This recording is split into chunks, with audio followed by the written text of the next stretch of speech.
എടാ, ഖുർആൻ ഓതിക്കൊണ്ടിരിക്കുന്ന സമയത്ത് നിനക്ക് സംസാരിക്കണം, ഫോൺ വന്നു കഴിഞ്ഞാൽ അപ്പം മടക്കിക്കൊള്ളണം. പിന്നെ ഒന്ന് ബിസ്മി പറയണമെന്നല്ലേ ഉള്ളൂ. അത് നൂത്തുവെച്ചുകൊണ്ട് സംസാരിക്കുക. സുഖം, അവിടെ ഇരുന്നുകൊണ്ട് തമാശ പറയുക. അള്ളാഹു നമ്മളെ കാത്തിരക്ഷിക്കുമാറാകട്ടെ.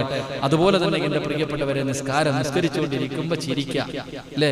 പുള്ളന്മാരൊക്കെ നിസ്കരിക്കുമ്പോ, തറാവിയൊക്കെ ഇരിക്കുമ്പോ അങ്ങോട്ടൊരു തട്ട് ഇങ്ങോട്ടൊരു തട്ട്, അത് നോക്കടാ, അത് കണ്ടോടാ, അത് കണ്ടോ. ഇതൊക്കെ തന്നെ നിസ്കാരത്തിൽ എന്തെങ്കിലുമൊക്കെ ഇരുന്ന് കളിയും ചിരിയും തമാശയും നാശത്തിലെത്തിക്കും. അള്ളാഹു നമ്മളെ കാത്തിരക്ഷിക്കുമാറാകട്ടെ. പ്രവാചകൻ സല്ലല്ലാഹു അലൈഹി വസല്ലം തങ്ങൾ പറഞ്ഞു, ബാങ്ക് വിളിക്കുമ്പോഴുള്ള സംസാരവും ചിരിയും നല്ലതല്ല. നമ്മളപ്പാ എവിടാപ്പാ ബാങ്ക് വിളിക്കുന്ന സമയത്ത് എല്ലാവർക്കും അറിയാം, മദ്രസയിൽ 2ാം ക്ലാസ്സിൽ എങ്ങാണ്ടുണ്ട്, ബാങ്ക് വിളിക്കുന്ന സമയത്ത് സംസാരിക്കുന്നവന്റെ ആക്കിബത്ത് മോശമാണ്. അറിയാത്ത ആരെങ്കിലും ഉണ്ടോ?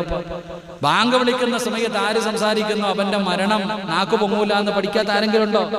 പണ്ടൊക്കെ അള്ളാഹു പടച്ചവനെ ഈ പള്ളികളിൽ കണ്ടിട്ടുണ്ട്, ഒളുവെടുത്തോണ്ടിരിക്കുന്നവര് ബാങ്ക് വിളിച്ച